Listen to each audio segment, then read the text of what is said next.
आज सगळ्यांना उपवास होता, त्यामुळे जिया एकटी की उपवास नव्हता, सो तिच्यासाठी काही जेवण बनवलं नाही. घरात खिचडी होती आणि बाय द वे तिलाही खिचडी खूप आवडते आणि तिनेही आवडीने खाल्ली. त्यामुळे आज दिवसभर उपवास न पकडताही जियाचा सगळा उपवासाचाच दिवस. ॲक्च्युली काय झालं होतं, आमचं जे बेसिन आहे ना, तो सगळा चॉक वगैरे झालेला आहे आणि पाणी कुठे पास होत नाही. खूप दिवसानंतर मोहित भेटला आणि प्लंबर आला, थँक गॉड. जियाचा परत खाण्याचा टाईम.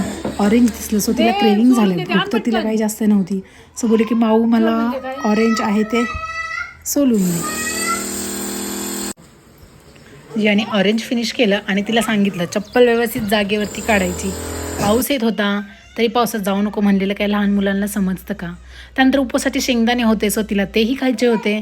आता काही नवीन नवीन आहे ना स्कूल, त्यामुळे स्कूलला जायचं त्या एक्साइटमेंटमध्ये तिचा स्टडी चालू होता की आता मी स्टडी करणार. कशाचा स्टडी, 5 मिनिटाचा टाईमपास असतो. सगळं तिचं झालं. त्याच्यानंतर ती थोडा वेळ आराम करण्यासाठी